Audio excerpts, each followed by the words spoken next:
श्रीकृष्ण परब्रह्मणे नमः। श्रीमद्भगवद्गीता अतः पंचमो अध्यायः कर्मसन्न्यासयोगः। अर्जुन उवाच सन्न्यासं कर्मणां कृष्ण पुनर्योगं च शंससि यच्छेय एतयोरेकं तन्मयि ब्रूहि ಸುನಿಶ್ಚಿತಂ। ಶ್ರೀಕೃಷ್ಣ ಒಂದು ಬಾರಿ ಕರ್ಮಯೋಗವು ಶ್ರೇಷ್ಠವೆಂದು ಮತ್ತೊಂದು ಬಾರಿ ಕರ್ಮ ಸನ್ಯಾಸ ಯೋಗವು ಶ್ರೇಷ್ಠವೆಂದು ಹೇಳುತ್ತಿರುವಿ. ಇದರಿಂದ ನಾನು ಗೊಂದಲಕ್ಕೆ ಒಳಗಾಗಿದ್ದೇನೆ. ಈ ಎರಡೂ ಪದ್ಧತಿಗಳಲ್ಲಿ ಯಾವುದು ನನಗೆ ಶ್ರೇಯಸ್ಕರ, ಯಾವುದನ್ನು ನಾನು ಅನುಸರಿಸಬೇಕು ಎಂದು ಸಂಶಯ ಮನಸ್ಸಿನಿಂದ ಕೇಳಿದನು ಅರ್ಜುನನು. ಶ್ರೀ ಭಗವಾನ್ ಉವಾಚ ಸನ್ಯಾಸಃ ಕರ್ಮಯೋಗಶ್ಚ ನಿಶ್ರೇಯಸ್ಕರ ಉಭೋ ತಯೋಸ್ತು ಕರ್ಮ ಸನ್ಯಾಸಾತ್ ಕರ್ಮಯೋಗೋ ವಿಶಿಷ್ಯತೆ. ಅರ್ಜುನ, ಕರ್ಮಯೋಗವು ಮತ್ತು ಕರ್ಮ ಸನ್ಯಾಸ ಯೋಗವು ಎರಡು ಉತ್ತಮವಾದ ಯೋಗಗಳೇ. ಆದರೆ ಮಾನವರಿಗೆ ಕರ್ಮ ಸನ್ಯಾಸ ಯೋಗಕ್ಕಿಂತಲೂ ಕರ್ಮಯೋಗವೇ ಸುಲಭವಾಗಿ ಆಚರಿಸಲು ಅನುಕೂಲಕರವಾಗಿದೆ. ಜ್ಞೇಯಃ ಸ ನಿತ್ಯ ಸನ್ಯಾಸಿ ಯೋನೋ ದ್ವೇಷ್ಟಿ ನ ಕಾಂಕ್ಷತಿ ನಿದ್ವಂದೋರಹಿ ಮಹಾಬಾಹೋ ಸುಖಂ ಬಾಂಧಾರ್ತ್ರ ಮುಚ್ಯತೆ. ಪಾರ್ಥ, ಯಾರನ್ನೂ ದ್ವೇಷಿಸದೆ ಏನೂ ಆಕಾಂಕ್ಷಿಸದೆ ಆಸೆಯಿಲ್ಲದೆ ಕರ್ಮಯೋಗಿ ನಿತ್ಯ ಸನ್ಯಾಸಿಯಾಗಿ ಸಮವಾಗಿದ್ದಾನೆ. ಏಕೆಂದರೆ ರಾಗ ದ್ವೇಷಗಳು ಎರಡನ್ನೂ ತ್ಯಜಿಸಿದವನು ಸಂಸಾರ ಬಂಧನಗಳಿಂದ ಮುಕ್ತನಾಗಿ ಬಿಡುತ್ತಾನೆ. ಸಾಂಖ್ಯಯೋಗೋ ಪೃಥಗ್ಲಾಬಲ ಪ್ರವದಂತೇನ ಪಂಡಿತಾಃ ಏಕಂಪ್ಯಾಸ್ಥಿತಾ ಸಂಯಗ ಉಪಯೋರ್ವಿಂದತೆ ಫಲಂ. ಸಾಂಖ್ಯಯೋಗ, ಜ್ಞಾನಯೋಗ, ಕರ್ಮಯೋಗ, ಕರ್ತವ್ಯ ಯೋಗ ಈ ಎರಡೂ ಯೋಗಗಳು ಬೇರೆ ಬೇರೆ ಎಂದು ಕೆಲವರು ಅಜ್ಞಾನಿಗಳು ಹೇಳುತ್ತಾರೆ. ಇದು ತಪ್ಪು. ಈ ಎರಡೂ ಯೋಗಗಳಲ್ಲಿ ಯಾವುದಾದರೂ ಒಂದು ಯೋಗವನ್ನು ಶ್ರದ್ಧೆಯಿಂದ ಆಚರಿಸಿದರೆ ಸಾಕು, ಎರಡನ್ನು ಆಚರಿಸಿದಂತೆ ಆಗುತ್ತದೆ. ಯಸ್ತಾಂಕೈ ಪ್ರಾಪ್ಯತೆ ಸ್ಥಾನಂ ತದ್ಯೋಗೈರಪಿ ಗಮ್ಯತೆ ಏಕಂ ಸಾಂಖ್ಯಂ ಚ ಯೋಗಂ ಚ ಯಃ ಪಶ್ಯತಿ ಸ ಪಶ್ಯತಿ. ಜ್ಞಾನ ಯೋಗಿಗಳು ಮರಣದ ನಂತರ ಯಾವ ಲೋಕವನ್ನು ಆಚರಿಸುವರೋ ಸೇರುವರೋ ಕರ್ಮಯೋಗಿಗಳು ಅದೇ ಲೋಕವನ್ನು ಸೇರುತ್ತಾರೆ. ಅಂದರೆ ಜ್ಞಾನ ಯೋಗ ಕರ್ಮಯೋಗಗಳು ಒಂದೇ ಎಂದು ಗ್ರಹಿಸಬೇಕು. ಸನ್ಯಾಸಸ್ತು ಮಹಾಬಾಹೋ ದುಃಖಮಾಪ್ತು ಮಹಾಯೋಗತಃ ಯೋಗಯುಕ್ತೋ ಮುನಿರ್ಬ್ರಹ್ಮ ನಚೀರೇಣಾದಿ ಗಚ್ಚತಿ. ಕರ್ಮಯೋಗವಾಗಿರುವ ಮಾನವ ಕರ್ತವ್ಯಗಳನ್ನು ಅನುಷ್ಠಾನಗೊಳಿಸದೆ ಕರ್ಮ ಸನ್ಯಾಸವನ್ನು ಸ್ವೀಕರಿಸುವುದರಿಂದ ಯಾವ ಪ್ರಯೋಜನವಿಲ್ಲ. ಪರಮಾತ್ಮನನ್ನು ಸೇರುವುದಕ್ಕೆ ಕರ್ಮಯೋಗವೇ ಹತ್ತಿರವಾದ ದಾರಿಯಾಗಿದೆ. ಪರಮ ಮುನೀಶ್ವರರೆಲ್ಲರೂ ಈ ಕಾರಣದಿಂದಲೇ ಸಂಸಾರಿಗಳಾಗಿದ್ದಾರೆ. ಯೋಗಯುಕ್ತೋ ವಿಶುದ್ಧಾತ್ಮ ವಿಜಿತಾತ್ಮ ಜಿತೇಂದ್ರಿಯಃ ಸರ್ವಭೂತಾತ್ಮ ಭೂತಾತ್ಮ ಕುರ್ವನಪಿ ನ ಲಿಪ್ಯತೆ. ಕರ್ಮಯೋಗ ನಿಯುಕ್ತನಾದ ಮನುಷ್ಯನು ಜಿತೇಂದ್ರಿಯನಾಗಿ ಶುದ್ಧ ಮನಸ್ಸಿನಿಂದ ಸರ್ವ ಪ್ರಾಣಿಗಳಲ್ಲಿಯೂ ಪರಮಾತ್ಮನಿದ್ದಾನೆ ಎಂದು ತಿಳಿದುಕೊಂಡರೆ ಕರ್ಮಬದ್ಧನಾಗಲಾರನು. ಅಂದರೆ ವ್ಯಾಮೋಹಗಳಿಗೆ ಬಂಧಿತನಾಗುವುದಿಲ್ಲ. ಕರ್ಮ ಕಾರಣ ಪಾಪಗಳು ಅವನಿಗೆ ಅಂಟುವುದಿಲ್ಲ. ಆದ್ದರಿಂದ ಪರಮಾತ್ಮನು ಸರ್ವವ್ಯಾಪಿ. ನೈವ ಕಿಂಚಿತ್ ಕರೋಮೀತಿ ಯುಕ್ತೋ ಮನ್ಯೇತ ತತ್ವವಿತ ಪಶ್ಯನ್ ಶೃಣನ್ವ ಸ್ಪರ್ಶನ್ನ ಜಿಗ್ರನ್ನ ಅಶ್ವನ್ನ ಗಚ್ಚನ್ನ ಸ್ವಪ್ನ ಶ್ವಸನ್ನ. ಜಿತೇಂದ್ರಿಯನಾದ ಮನುಷ್ಯನು ನೋಡುತ್ತಿರುವಾಗ, ಕೇಳುತ್ತಿರುವಾಗ, ಮುಟ್ಟುತ್ತಿರುವಾಗ, ವಾಸನೆಯನ್ನು ನೋಡುತ್ತಿರುವಾಗ, ನಡೆಯುತ್ತಿರುವಾಗ, ನಿದ್ರಿಸುತ್ತಿರುವಾಗ ಮತ್ತು ಉಸಿರಾಡುವಾಗ ತನ್ನ ಪ್ರಮೇಯವಿಲ್ಲದೆ ಇಂದ್ರಿಯಗಳು ಕಾರ್ಯ ಮಾಡುತ್ತಿರುವುದನ್ನು ತಾನು ಗಮನಿಸಿ ಗ್ರಹಿಸುತ್ತಾನೆ. ಪ್ರಲಪನ ವಿಸೃಜನ ಗೃಹಣನ ಉನ್ನಿಶ ನಿಮಿಷನ್ನಪಿ ಇಂದ್ರಿಯಾಣೇಂದ್ರಿಯಾರ್ಥೇಷು ವರ್ತಂತಿ ಇತಿ ಧಾರಯನ.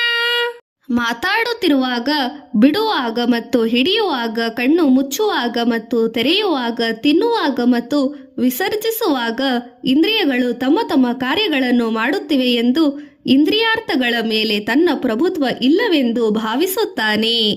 ಬ್ರಹ್ಮಣಾಧ್ಯಾಯ ಕರ್ಮಾಣಿ ಸಂಗಂ ತ್ಯಕ್ತ್ವಾ ಕರೋತಿ ಯಃ ಲಿಪ್ಯತೆ ನ ಸ ಪಾಪೇನ ಪದ್ಮಪತ್ರಾಮಿ ವಾಂಭಸಾ.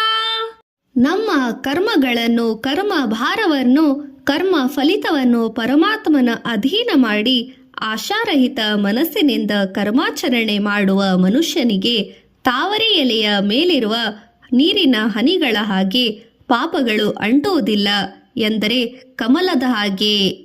ಕಾಯೇನ ಮನಸಾ ಬುದ್ಧ್ಯಾ ಕೈವರೇಂದ್ರಿಯರಪಿ ಯೋಗಿನಃ ಕರ್ಮ ಕುರ್ವಂತಿ ಸಂಗಂ ತ್ಯಕ್ತ್ವಾತ್ಮ ಶುದ್ಧಯೇ. ಕರ್ಮಯೋಗಿಗಳು ಆಶಾಮೋಹಗಳನ್ನು ಪರಿತ್ಯಜಿಸಿ ಕೇವಲ ದೇಹ ರಕ್ಷಣೆಗಾಗಿ ಮನೋವಾಕ ಕಾಯ ಕರ್ಮಗಳನ್ನು ಆಚರಿಸುತ್ತಾರೆ. ಇದೇ ಕರ್ಮ ಸನ್ಯಾಸ ಯೋಗವೆಂದು ಭಾವಿಸಬೇಕು. ಯುಕ್ತಃ ಕರ್ಮ ಫಲಂ ತ್ಯಕ್ತ್ವಾ ಶಾಂತಿಮಾಪ್ನೋತಿ ನೈಷ್ಠಿಕಿಂ ಆಯುಕ್ತಃ ಕಾಮಕಾರೇಣ ಫಲೇ ಸಕ್ತೋ ನಿಭ್ಯತೆ. ನಿಷ್ಕಾಮ ಕರ್ಮಯೋಗಿಗಳು ಯಾವ ಆಸೆಯೂ ಇಲ್ಲದೆ ಕೆಲಸಗಳನ್ನು ಮಾಡುವ ಕರ್ಮ ಸನ್ಯಾಸಿ ಲಾಭಾಪೇಕ್ಷೆಯನ್ನು ಬಿಟ್ಟು ದೈವಾನುಗ್ರಹ ರೂಪವಾದ ಶಾಂತಿಯನ್ನು ಬಯಸುತ್ತಾನೆ. ಸಾಧಾರಣ ಮನುಷ್ಯನು ಲಾಭಾಪೇಕ್ಷೆಯಿಂದ ಸ್ವಲಾಭಕ್ಕಾಗಿ ಕರ್ಮಗಳನ್ನು ಮಾಡುತ್ತಾನೆ. ಸರ್ವ ಕರ್ಮಾಣಿ ಮನಸಾ ಸನ್ಯಾಸಾಸ್ತಿ ಸುಖಂ ವಶಿ ನವದ್ವಾರೆ ಪುರೇ ದೇಹಿ ನೈವ ಕುರ್ವನ್ನ ಕಾರಯನ.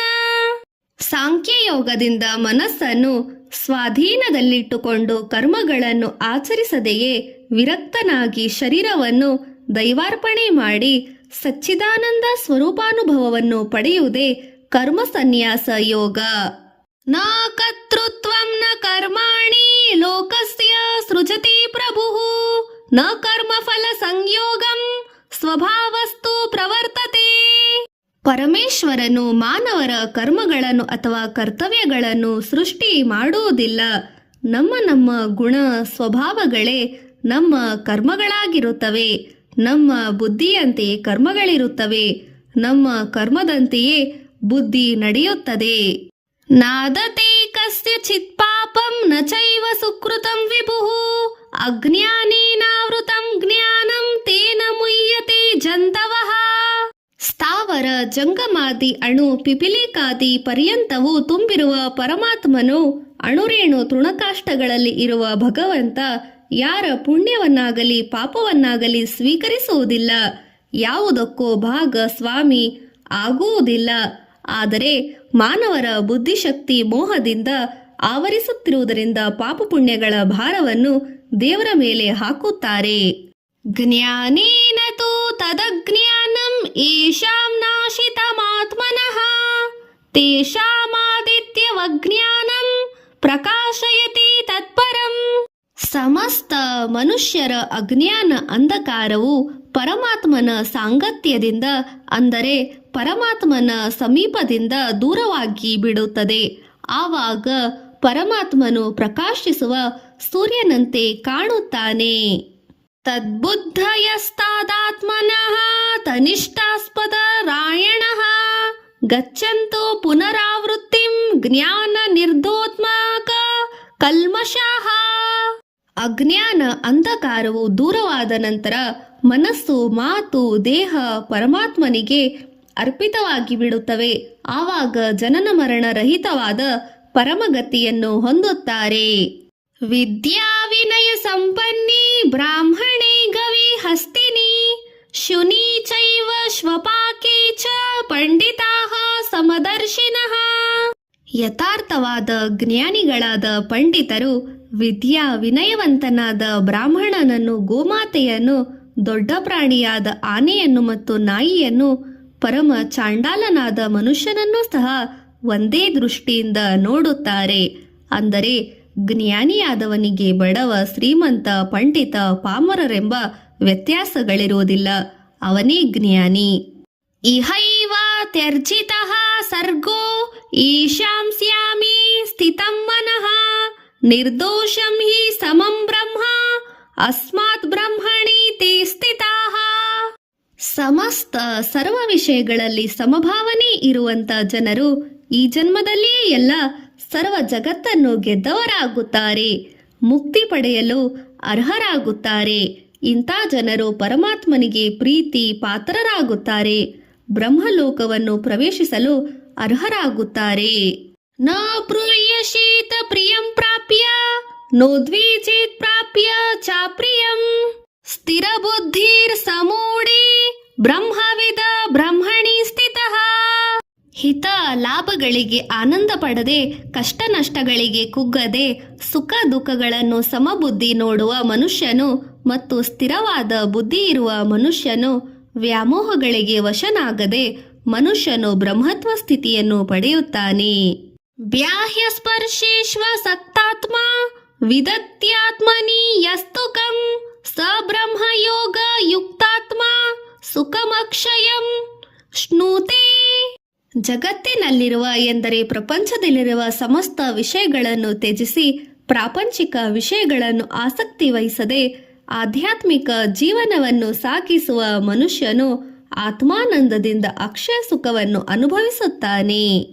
ಏಹಿ ಸಂಸ್ಪರ್ಶಜ ಭೋಗ ದುಃಖಯೋನಯ ಏವತೆ ಆದ್ಯಂತವಂತಹ ಕೌಂತೇಯ ನತೇಶುರಮತೆ ಬುಧಃ. ಸಮಸ್ತ ಇಂದ್ರಿಯಗಳ ಸಂಯೋಗದಿಂದ ಸಿಗುವ ಸುಖಗಳು ಆ ಕ್ಷಣದಲ್ಲಿ ಆನಂದಮಯವಾಗಿ ಕಂಡರೂ ತದನಂತರ ದುಃಖಕ್ಕೆ ಕಾರಣವಾಗುತ್ತವೆ. ಇದನ್ನು ತಿಳಿದ ಜ್ಞಾನಿಗಳು ಕಾಮೋಪಭೋಗಗಳಲ್ಲಿ ಆಸಕ್ತರಾಗುವುದಿಲ್ಲ. ಶಕ್ನೋತಿ ಹೈವ ಯೋ ಸೂಡುಂ ಪ್ರಾಕೂರೀರ ವಿಮೋಕ್ಷಣಂ ಕಾಮಕ್ರೋಧೋ ವೇಗಂ ಸಯುಕ್ತಃ ಸಸುಖೀ ನರಃ. ಈ ಶರೀರವನ್ನು ಬಿಡುವುದಕ್ಕೆ ಮೊದಲು ಜೀವಿಸುತ್ತಿರುವಾಗಲೇ ಕಾಮ ಕ್ರೋಧ ಲೋಭ ಮೋಹ ಮದ ಮತ್ಸರಗಳನ್ನು ಪರಿತ್ಯಜಿಸಿ ಉದ್ವೇಗರಹಿತ ಜೀವನ ಸಾಗಿಸುವವನೇ ನಿಜವಾದ ಸುಖವಂತನು, ಅವನೇ ಪರಮಯೋಗಿ. ಯೋಸ್ತನ್ನಃ ಸುಖೋಸ್ನಾರಾಮಃ ತದಾ ಸಂತ ಜ್ಯೋತಿರೇವ ಯಃ ಸ ಯೋಗಿ ಬ್ರಹ್ಮ ನಿರ್ವಾಣಂ ಬ್ರಹ್ಮಭೂತೋದಿ ಗಚ್ಚತಿ. ತನ್ನ ಅಂತರಂಗದಲ್ಲಿಯೇ ಸುಖಾನಂದವನ್ನು ಅನುಭವಿಸುವವನು, ಅಂತರಂಗದಲ್ಲಿಯೇ ಕ್ರೀಡಿಸುವವನು, ಆತ್ಮಜ್ಞಾನಿಯೂ ಆಗಿರುವ ಸಾಂಖ್ಯಯೋಗಿಯು ಪರಮಾತ್ಮನಲ್ಲಿ ಏಕೀಭಾವವನ್ನು ಹೊಂದುತ್ತಾನೆ. ಕೊನೆಗೆ ಬ್ರಹ್ಮ ನಿರ್ವಾಣವನ್ನು ಹೊಂದುತ್ತಾನೆ. ಲಭತೆ ಬ್ರಹ್ಮ ನಿರ್ವಾಣಂ ಋಷ್ಯಯೇ ಕ್ಷೀಣ ಕಲ್ಮಷಃ ಛಿನ್ನಾದ್ವೈಧಾ ಯತಾತ್ಮನಃ ಸರ್ವಭೂತಾಹೀತಿರತಾಃ. ಪಾಪ ಕಾರ್ಯಗಳಲ್ಲಿ ಮನಸ್ಸು ಮಾಡದವರು, ಸಂಶಯ ಸಂದೇಹಗಳನ್ನು ದೂರ ಮಾಡಿಕೊಂಡವರು, ಸರ್ವ ಪ್ರಾಣಿಗಳ ಹಿತವನ್ನು ಬಯಸುವವರು, ಪರಮಾತ್ಮನನ್ನು ನಿಶ್ಚಲ ಬುದ್ಧಿಯಿಂದ ನಂಬಿದವರು ತಪ್ಪದೆ ಬ್ರಹ್ಮ ನಿರ್ವಾಣವನ್ನು ಪಡೆಯುತ್ತಾರೆ. ಕಾಮ ಕ್ರೋಧ ವಿಯುಕ್ತಾನಾಂ ಯತೀನಾಂ ಯತ ಚೇತಸಾಂ ಅಭಿತೋ ಬ್ರಹ್ಮ ನಿರ್ವಾಣಂ ವರ್ತತೆ ವಿದಿತಾತ್ಮನಾಂ. ಕಾಮ ಕ್ರೋಧಾದಿಗಳನ್ನು ಬಿಟ್ಟವರಿಗೆ, ನಿಜವಾಗಿಯೂ ಪರಮಾತ್ಮನನ್ನು ನಂಬಿದವರಿಗೆ ಎಲ್ಲೆಲ್ಲಿಯೂ ದೇವರ ಸ್ವರೂಪವೇ ಕಾಣುತ್ತದೆ.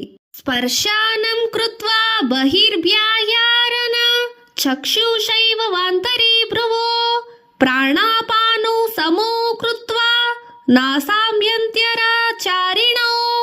ಬ್ಯಾಹಿಕ ಪ್ರಾಪಂಚಿಕ ವಿಷಯಗಳ ಮೇಲೆ ಆಸಕ್ತಿಯನ್ನು ಸಂಪೂರ್ಣವಾಗಿ ಬಿಡಬೇಕು. ಮಮತಾನುರಾಗ ಬಂಧನಗಳಿಗೆ ದೂರವಾಗಬೇಕು. ಕಣ್ಮುಚ್ಚಿ ದೃಷ್ಟಿಯನ್ನು ಭ್ರೂ ಮಧ್ಯದಲ್ಲಿ ಕುಂಕುಮ ಇಡುವ ಸ್ಥಳದಲ್ಲಿ ನಿಲ್ಲಿಸಿ ಉಚ್ಛ್ವಾಸ ನಿಶ್ವಾಸಗಳನ್ನು ಸಮಸ್ಥಿತಿಯಲ್ಲಿ ನಡೆಸಬೇಕು. ಅಂದರೆ ಉಸಿರನ್ನು ನಿಧಾನವಾಗಿ ಎಳೆದು ನಿಧಾನವಾಗಿ ಬಿಡುತ್ತಿರಬೇಕು. ಯತೇಂದ್ರಿಯ ಮನೋಬುದ್ಧಿ ಮುನಿರ್ಮೋಕ್ಷ ಪರಾಯಣಃ ವೇಗತೆ ಚ ಭಯಕ್ರೋಧೋ ಯಹ ಸದಾ ಮುಕ್ತ ಏವ ಸಹ. ಈ ರೀತಿಯಲ್ಲಿ ಹೀಗೆ ಸಾಧನೆ ಮಾಡುವುದರಿಂದ ಮನಸ್ಸು, ಬುದ್ಧಿ, ಕರ್ಮೇಂದ್ರಿಯ, ಜ್ಞಾನೇಂದ್ರಿಯಗಳು ಮನುಷ್ಯನ ವಶವಾಗುತ್ತವೆ. ಅಂದರೆ ಚಂಚಲ ಮನಸ್ಸು, ಬುದ್ಧಿ ದೂರವಾಗುತ್ತವೆ. ಇಂಥ ಸಾಧನೆಯಿಂದ ಮೋಕ್ಷವನ್ನು ಬಯಸುವ ಮನುಷ್ಯನು ಇಚ್ಛಾ ಭಯಕ್ರೋಧರಹಿತನಾಗುತ್ತಾನೆ. ಭೋಕ್ತಾರಂ ಯಜ್ಞ ತಪಾಸಾಂ ಸರ್ವಲೋಕ ಮಹೇಶ್ವರಂ ಸುಹೃದಂ ಸರ್ವಭೂತಾನಾಂ ಜ್ಞಾತ್ವಾ ಮಾಂ ಶಾಂತಿ ಮೃಚ್ಛತಿ. ಪರಮಾತ್ಮನು ತಪಸ್ಸುಗಳಿಗೆ, ಯಜ್ಞಗಳಿಗೆ ಭೋಕ್ತನು, ಸಮಸ್ತ ಲೋಕಗಳಿಗೆ ಲೋಕೇಶ್ವರರಿಗೆ ಅಧಿಪತಿ, ಸರ್ವ ಪ್ರಾಣಿಗಳಿಗೆ ಆತ್ಮೀಯ ಗೆಳೆಯನು, ಪರಮ ದಯಾಮಯನು. ಈ ಭಗವತ್ ತತ್ವವನ್ನು ತಿಳಿದವರು ಶಾಂತಿ ಸುಖಗಳನ್ನು ಪಡೆಯುತ್ತಾರೆ. ಓಂ ತತ್ಸದಿತಿ ಶ್ರೀಮದ್ ಭಗವದ್ಗೀತಾಸೋಪನಿಷತ್ಸು ಬ್ರಹ್ಮವಿದ್ಯಾಯಾಂ ಯೋಗಶಾಸ್ತ್ರೇ ಶ್ರೀಕೃಷ್ಣಾರ್ಜುನ ಸಂವಾದೇ ಕರ್ಮ ಸನ್ಯಾಸ ಯೋಗೋ ನಾಮ ಪಂಚಮ ಅಧ್ಯಾಯ. ಪಾರಾಯಣ ಫಲ. ಪಾರಾಯಣ ಮಾಡಿದವರಿಗೆ ಹಾಗೂ ಕೇಳಿದವರಿಗೆ ಪಶು ಪಕ್ಷಾದಿಗಳ ದೋಷ ನಿವಾರಣೆಯಾಗುತ್ತದೆ.